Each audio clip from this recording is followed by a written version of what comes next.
is a lie. And that's what the news media are doing in every story that matters, every day of the week, every week of the year. You know the outlines of right and wrong.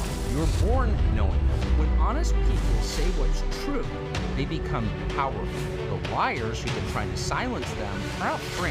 And the second you decide to tell the truth about something, you are filled with this power from somewhere else. The more you tell the truth, the stronger you become.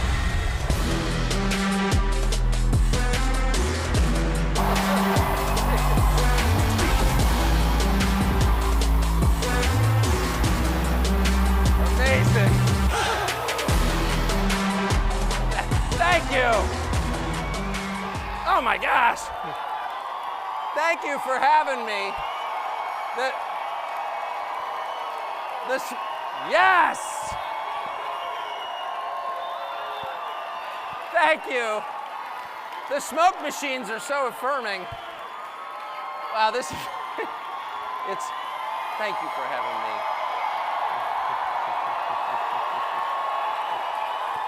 Thank you. It's funny, I was just standing, first of all, may I say, go Megyn Kelly. I mean, that was awesome. Thank you. It's pretty.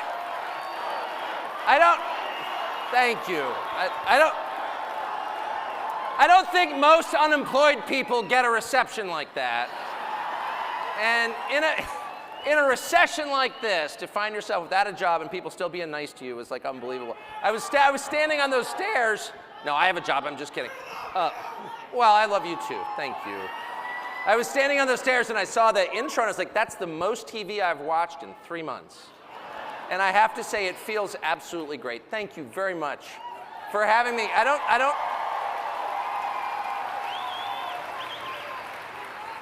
Roger Stone, ladies and gentlemen. All the cool people are here. It's like unbelievable. Wow. Yeah, I haven't been around a ton of people in a while, but I never miss this event ever.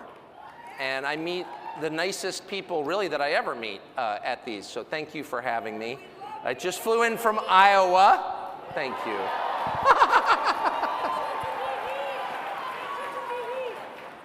Which is a wonderful state, and it follows. If you ever travel domestically, remember, the worse the weather, the nicer the people, and the more fattening the food. And so that state, worst weather in the world, nicest people, and I met basically your Republican field. They're -1. Yeah, exactly. So I got a chance to interview the Republican presidential field, again, minus the front runner, and it was completely fascinating.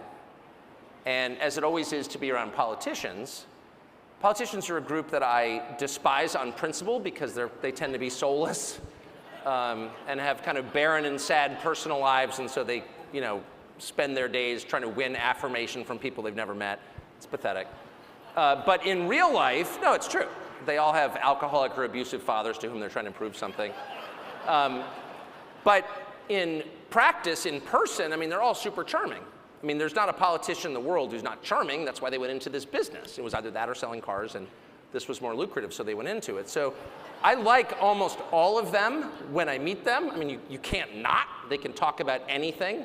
They've mastered the sort of shallow small talk over coffee, which I definitely appreciate. That's an acquired skill, and they've worked hard at it. But I have to say, after spending all day with them, I learned a couple of things which I think may be relevant to you and to the country. And a couple of things, and I don't want to attack anyone on personal grounds or by name. It's tempting. I will say it's tempting. Whoever said do it, you're the devil on my shoulder. Do it!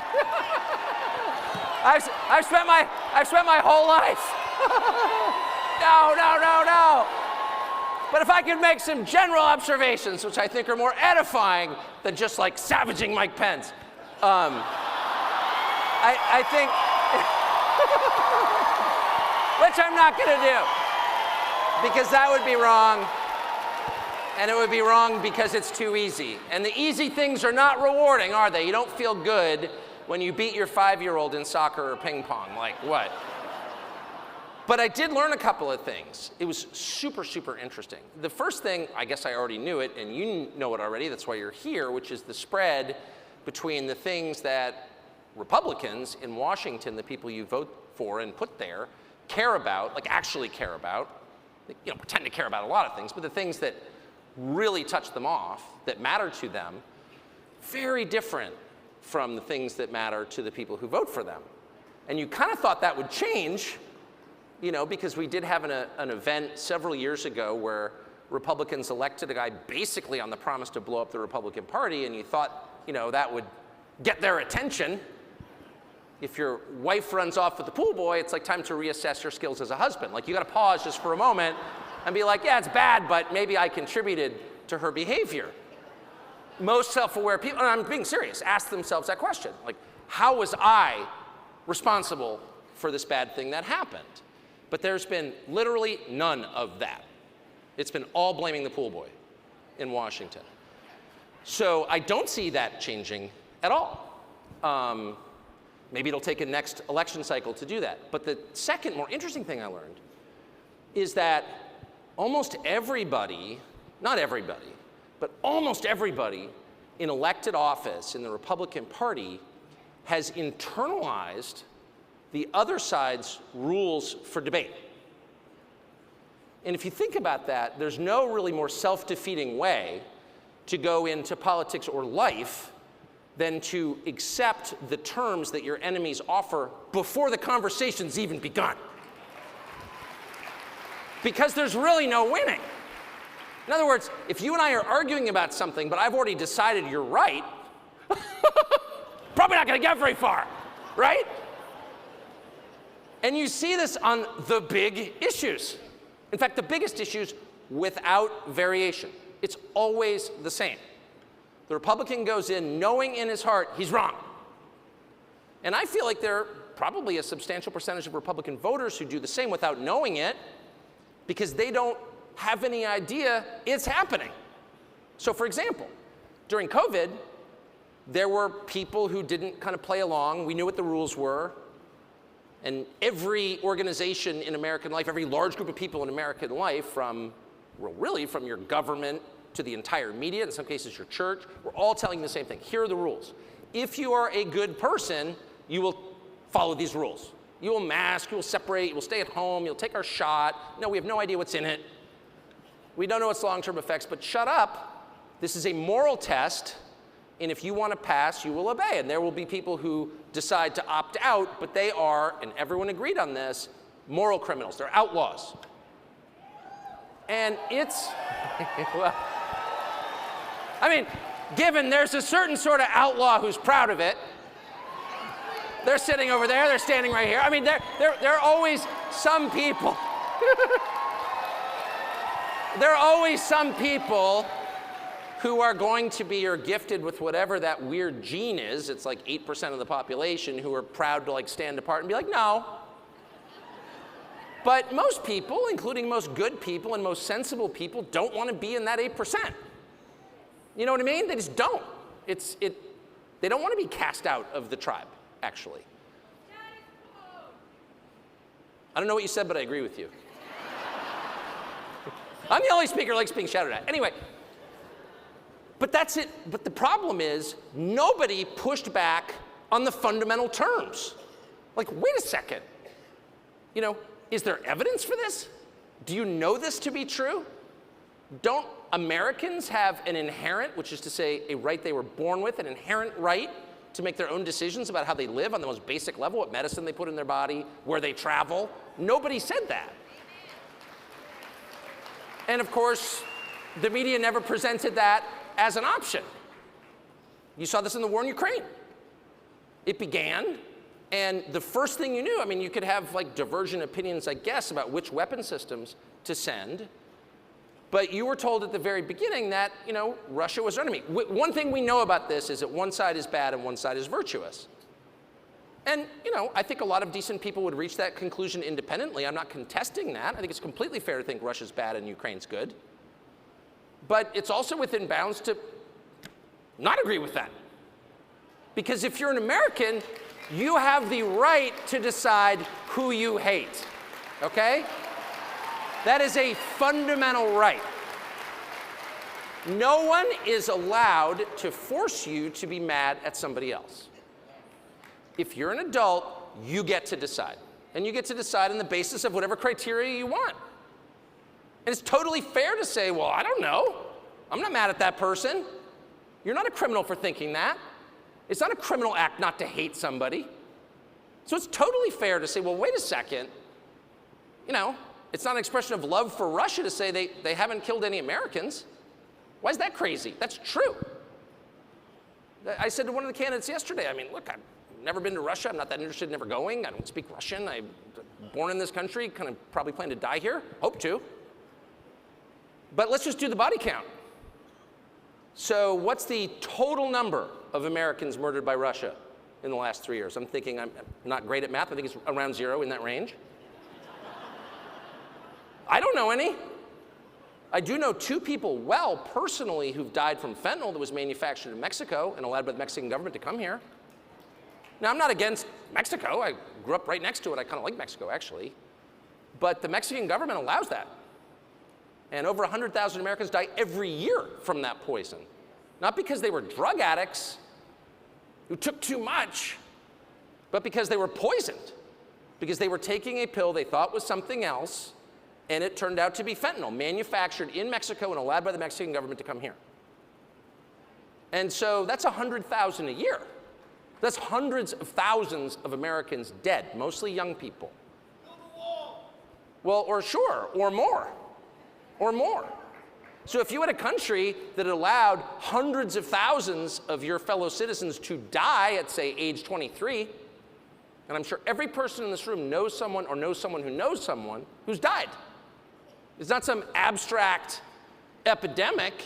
It's so big that everybody knows somebody. It was like the height of the pandemic.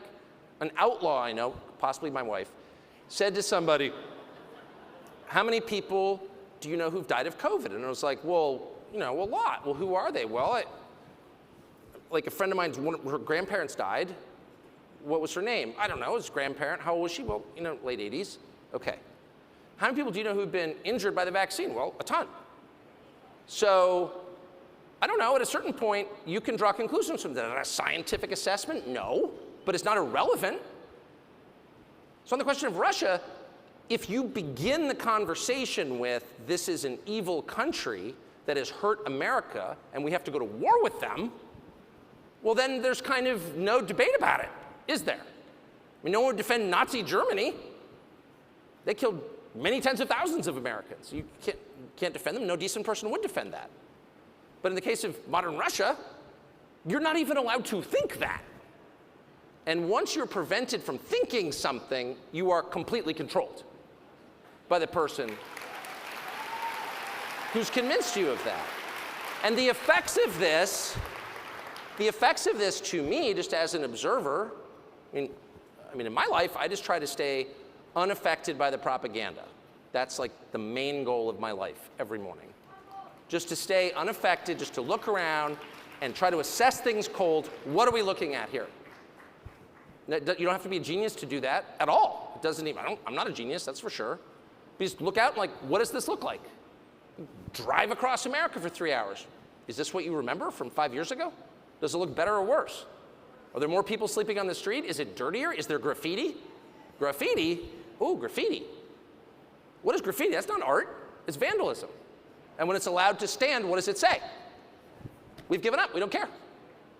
We're allowing people who create nothing to destroy what we built, and we're not fighting back. Graffiti is like one step from total society collapse, period. What you're saying when you allow graffiti is we have no self-respect at all. We don't care enough about our civilization to keep it clean, to keep it pretty. Previous generations worked their whole lives, gave everything they had just to like put in sidewalks, just to put in gas lines, just to build concrete buildings, and we're letting someone who's never done anything of value for our society destroy it with vandalism, and we don't have a problem with that. Well, no, it's not a big deal. It's just graffiti. They're graffiti artists. No, this is a sign of the collapse of civilization, period. But you're not allowed to think that. So if you allow propagandists to set the terms, and if you're playing soccer against somebody and he's like, here, totally fair match, we're evenly matched. The thing is that when I score a goal, it counts, and when you do, it doesn't. Totally fair. Let's just agree to that. Probably not going to win. But yesterday, I sat and watched. I kept my temper the entire time because it's not up to me who the Republican nominee is at all. I'm just an unemployed talk show host, so I thought I'm going to try to keep myself out of it. But I raised the question, it was a completely fair question. There are clergy in Ukraine who are being thrown in prison. Convents raided, nuns kicked out, priests handcuffed, thrown in jail. So, I mean, on one level you think, well, it's not my country. You know, they do all kinds of barbaric things around the world. You can't be upset about all of them. Much more interested in what's happening in El Paso than I am in Kiev. On the other hand, if I'm paying for it, and if I'm sitting here listening to moral lectures about how I have to pay for it or else I'm a tool of Putin, I think it's fair to ask, like, what is that? Throwing priests in jail? And so I asked a self-appointed Christian leader about that, and I said, what do you think, as someone who's spent his life advocating for religious freedom, about raiding nunneries and throwing priests in jail? And he said with a straight face, well, they had the wrong views. Okay, I'm sorry, I didn't realize what the boundaries were. So you have religious freedom or freedom of speech or freedom of assembly as long as you stay within the lines, but if you express an unapproved view, then you go to jail. But that's freedom, isn't it? You do exactly what I tell you to do, or else I imprison you. Is that the freedom that you recognize? No, that's insane. And so that irritated me, and I said, well, but don't you think as a Christian leader you should say something when Christian clergy are imprisoned for their views? No. And how dare you say that? And this person was joined by a chorus of people on the right. Yeah, shut up. Shut up.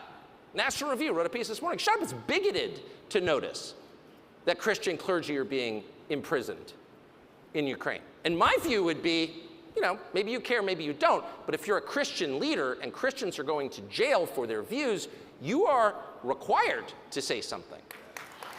And if you don't, you're not much of a Christian leader. And by the way, the person I was speaking to is a person, I think, of real faith and of decency. Like, I would let him babysit my kids. Not for long, but for dinner. I mean, I don't think he's like an evil person. He's not a secret serial killer on Long Island or something that I know of. But he, with a straight face, told me this. And he said, but what Ukraine really needs, and I say this as a Christian leader, is more cluster bombs. And I thought, well, you know who it was. And I thought to myself, more cluster bombs. Now, I am not a Bible scholar. But I'm pretty sure, having read 4 out of 4 Gospels, that like Luke 17 doesn't call for shower cluster bombs on the children. In fact, I'm just going to go out on a limb as a non-theologian and say the overriding message of the New Testament is bring peace. And this person, because that's what it says. And this person with a straight face got almost weepy at the prospect that the government that's imprisoning Christians doesn't have enough missiles and tanks, which is, maybe it's a fair position. It's not a legitimate position for a self-described Christian leader to have. It's just not. I'm sorry. That's disgusting. And this person said to me, we need to do this because that's what leadership looks like. And I thought, I've never been a diplomat. I'm the father of many children. And I don't have a PhD in leadership, but I know what parental leadership looks like, paternal leadership looks like. And if 2 of your kids are in a brawl, maybe you think one's right and the other's wrong, but it doesn't matter. What do you say? Beat the crap out of him, he's wrong. No. You say, Dad's home, knock it off. And the first thing you do, because you are in charge, not the children, you're in charge, you're dad. The first thing you do is you stop the fighting. And then you take them into separate rooms and you administer whatever lesson or justice you think necessary. But they're not allowed to fight with each other because you're home. Because you're leading your family. And there may be a way in which international leadership is totally different. than managing a house of 4 kids and 4 dogs, but I don't know what that way is. If you're the leader, the last thing you do is sow more chaos. You stop the chaos. Leadership is bringing order and regularity and predictability to a chaotic scene. Wait till your dad gets home. What, dad shows up drunk and it's like, keep hitting him. Bad dad. A man, in fact, unworthy of the name dad. That's not leadership. It's an abdication of leadership. It's a perversion of leadership, and it's disgusting. And that is exactly what, in the name of American leadership, this administration, with the full participation of the Republican Party, is foisting on the world. And it's insane. Yeah, well, I have to say, you know, whatever you think of Trump, he's pretty clear on this. And they hate him for it, actually. They hate him for it. And if I can just say, the foreign policy stuff, which if you grew up in this country, once again, as I did, you're not really used to thinking about because, like, it's literally oceans away. And there are, like, all these primitive people out there doing primitive things, tattooing their faces and being, you know what I mean? They're foreigners. Who knows what they do? I get it. I grew up like that. I was proud to be an ugly American, and to some extent I still am. I'll have the pizza, please. Amen. Amen, baby. I'll have the pizza, please. I'm an American. And by the way, I'm proud to order pizza in Paris and often have. So it's not, okay, but if you're an American, like, you don't think about it. And there is this sense in which foreign policy is like the one big thing that government does that's not subject to democratic vote, which is to say voter control. It's like, it really is about as patronizing as you can get. It really is, shh, men are talking. I mean, that's really what they're saying. I'm sorry, you a foreign policy expert? Are you? What do you know? How many years did you spend in the diplomatic corps? Did you go to Fletcher School? I don't think you did. Oh, well, it's my country, actually. And you're doing this in my name with my money and potentially my children. So whether you want my input or not, you're going to get it. But that truth, that democracy requires the public to sign off on wars, is totally alien in Washington. And that's exactly why they like it. It's exactly why they like it. If you were to try to get some, you know, trans rights bill through the Congress, like, you couldn't get it through. Because people are watching, and they should be, and amen. And the democratic process works that way. Probably not going to pass a bill in the United States Congress, even if Democrats control it, that says, you know, basically no more men's and women's bathrooms. We're all going to be in one latrine together, and we're going to like it. That's probably not going to happen, because nobody wants to defend that. But sending cluster bombs to a government that's imprisoning Christians and stealing the money, I think that's kind of not your business, America. And so they can collude and do it together. That's the truth. And the fact that Republicans have allowed this, and that even now, and again, even if you think we should be supporting Ukraine militarily, which is, I think, a legitimate, I don't share that view, but I think it's entirely legitimate. And I think there are a lot of awfully nice people who feel really bad for the Ukrainians. I actually feel really bad for the Ukrainians myself and think Russia shouldn't have invaded. I agree with that. But it almost doesn't matter where you are on this question. If you can't have an adult conversation about it, which begins with the very obvious question, why should I be mad at Russia? Like, why? Shut up!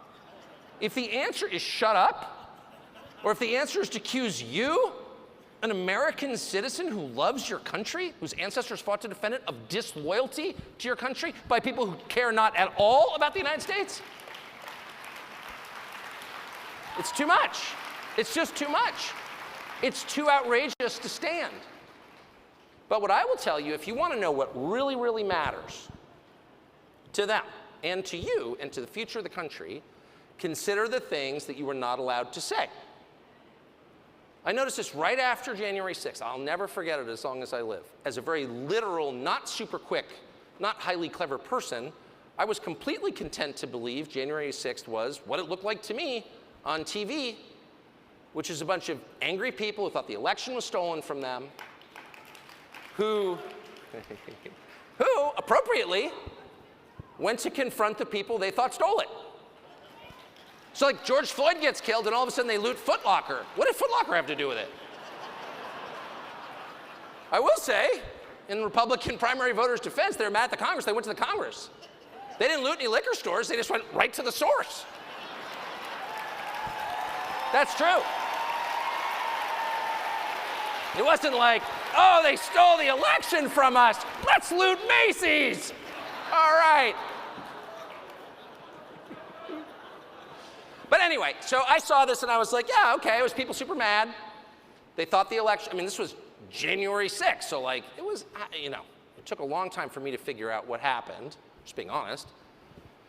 I think I'm just too old, and so it's like hard to notice when things change, like certain assumptions you have, like, yeah, of course it's on the level. They wouldn't actually like subvert an election.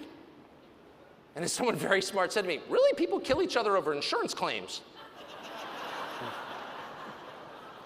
This is running the world.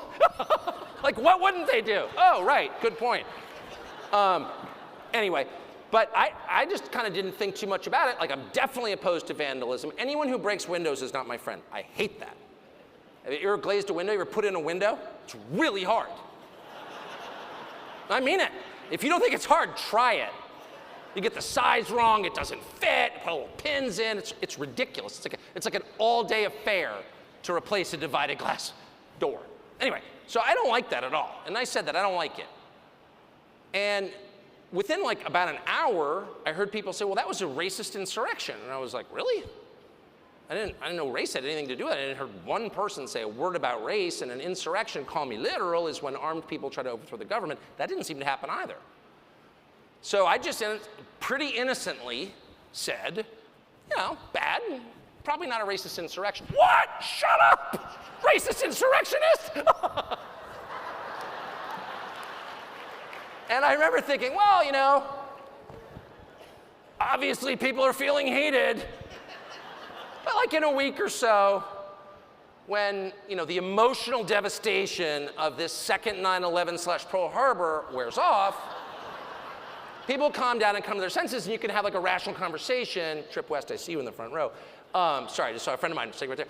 We can have like a rational conversation about what this actually was and why. And at a certain point, because I really believe in cause and effect, someone will say, well, why were these people so mad? They, you know, none of them had criminal records. They were like grandmoms with diabetes and like a lot of debt.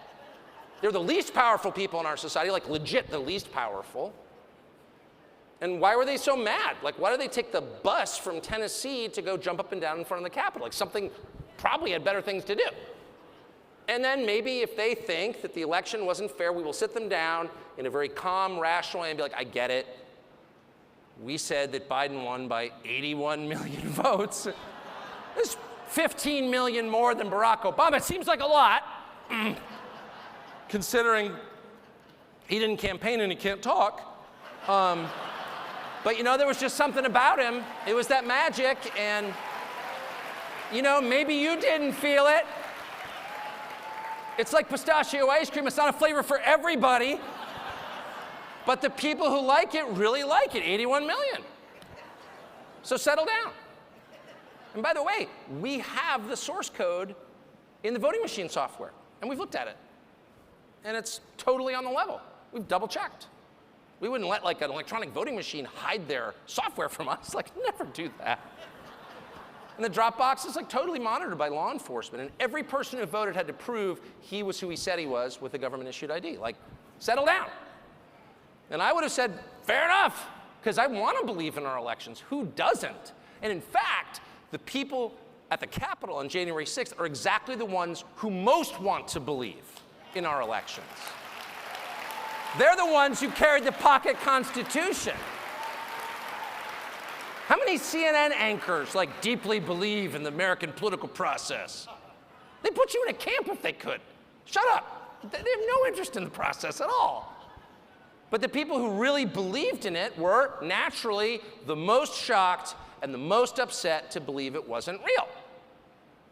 But anyway, I thought we would have that conversation at some point. You know, I never supported, and I will never support vandalism, period. But I did think, well, maybe the upside, this, Ashley Babbitt's killing, clearly in retrospect to murder, you know, it'll amount to something. We can have a national conversation about this. And I'm completely for national conversations. But every year they promise us a national conversation. Well, on race, we need a conversation on race. Okay, shut up. Okay. National conversation means no one's allowed to talk except the people who called for the national conversation. And they never stop talking. But anyway, we never had any conversation about that. In fact, anyone who tried was deplatformed, debanked, basically hounded out of public life in America, bankrupted, in a lot of cases put in jail. Yeah, or fired. Oh. Or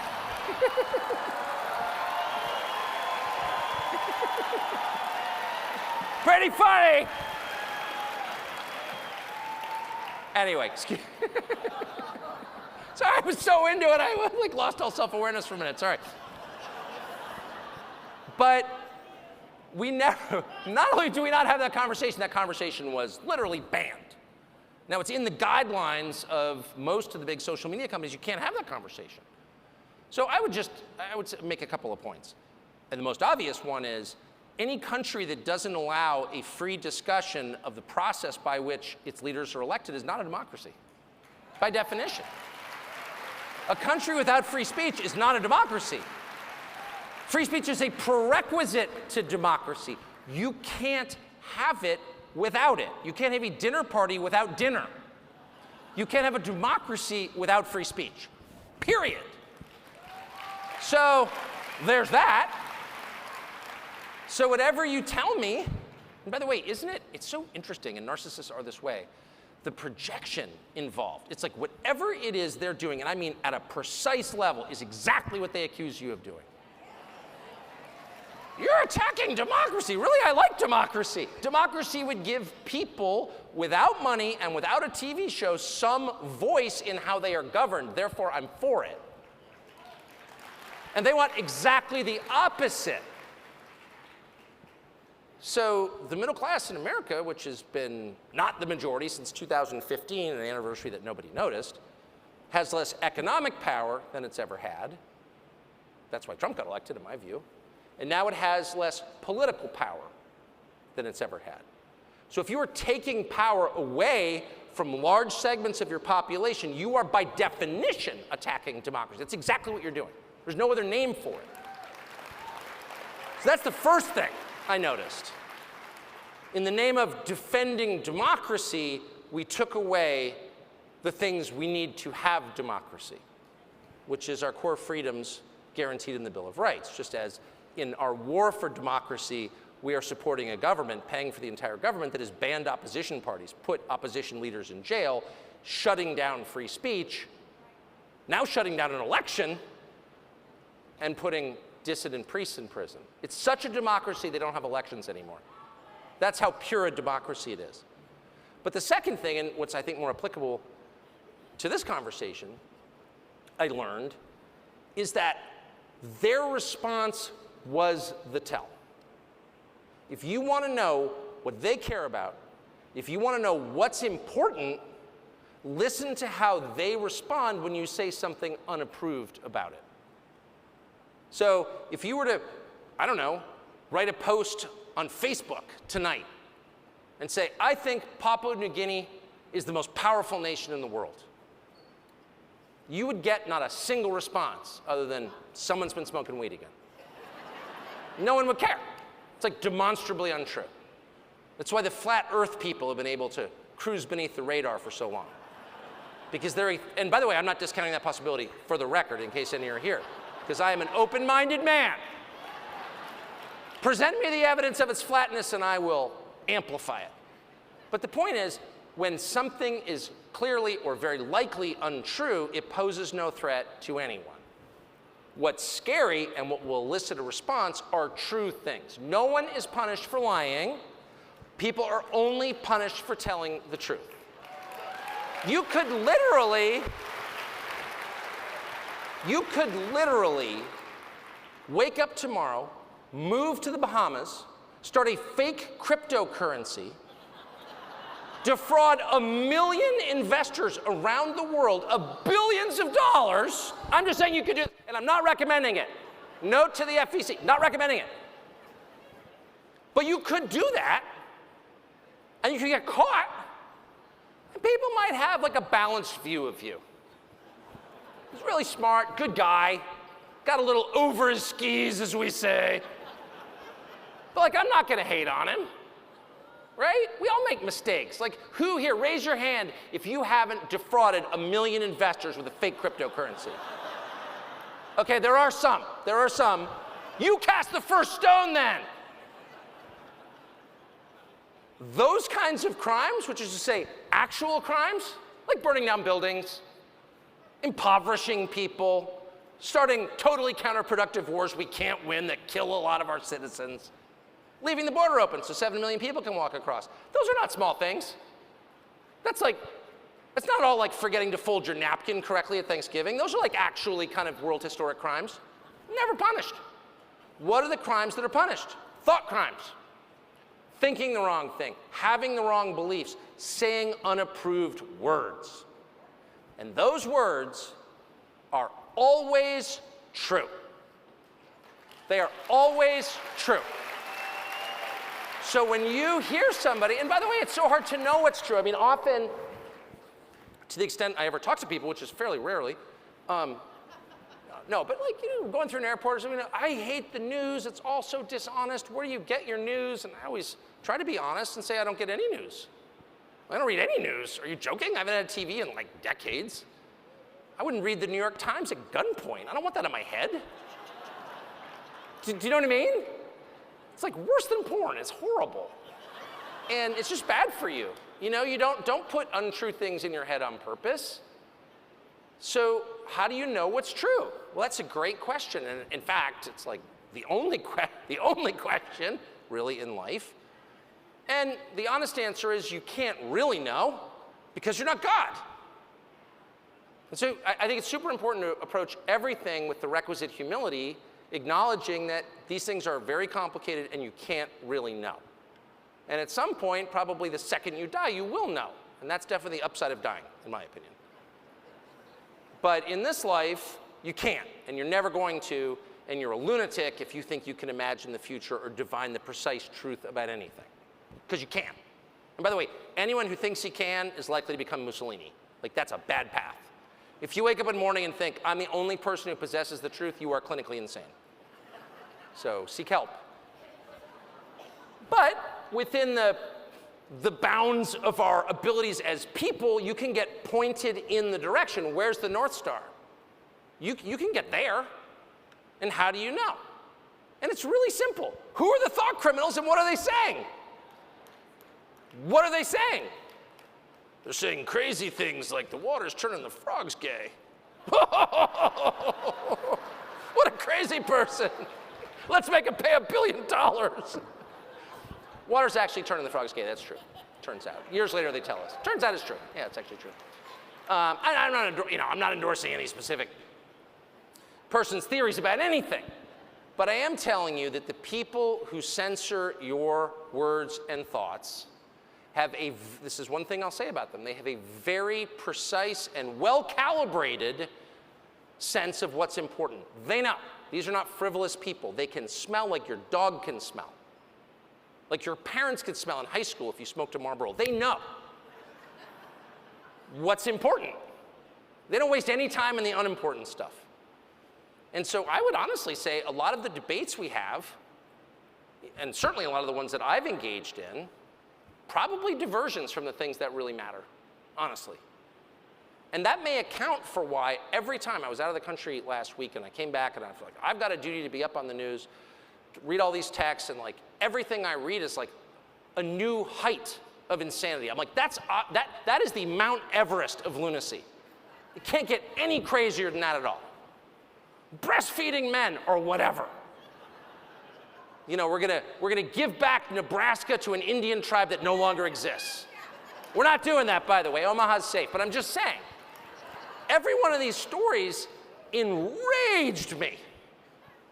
And of course, that was probably the point. I really believe that the exponential growth of totally irrational claims by the other side, things that no sane person could, beginning with men can give birth, but there are 1 million of them, that these claims are actually designed to take people like me and send us off into a screaming fit so we don't notice that actually they're looting the country. I think that. I don't think there is a single member of Congress, except like maybe the dumbest, maybe Ocasio-Cortez or something, but the normal ones, or semi-normal ones. I mean, grading on a curve. I don't think there's a single Democratic member of Congress who cares at all about trans rights. I don't think there's a single one who thinks men can breastfeed, because like not one in history ever has. Quite a bit of evidence to the contrary on that claim. I don't think they believe it. I really don't. And by the way, it's super important to push back against them and to call them crazy, because they are. I'm not saying a retreat from these things at all. I'm merely saying if they throw a story in your face that's so nuts that you can only growl like a dog in response, they're probably doing that on purpose. And you should probably look around and ask yourself, what are the topics that no one's even pushing back on? What are the topics that their response is so ferocious that people are like, I don't want to deal with it? One of them is the war in Ukraine. Another's COVID. And, of course, the third is January 6th. And you have to ask, why is that? Well, it's not by accident, trust me. There is a reason. So, what'd you say?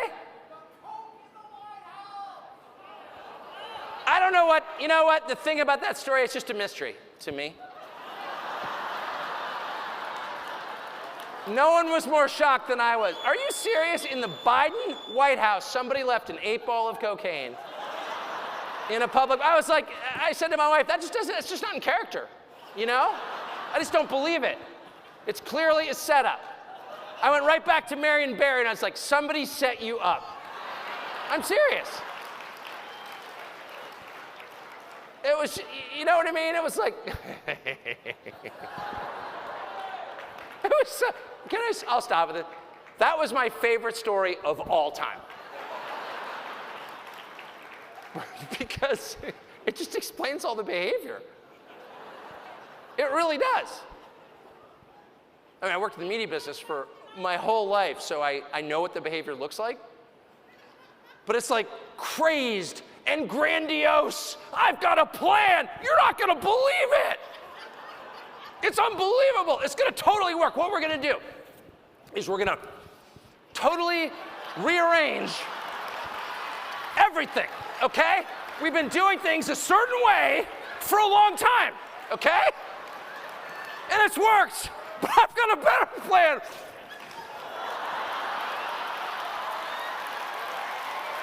And that's their entire approach.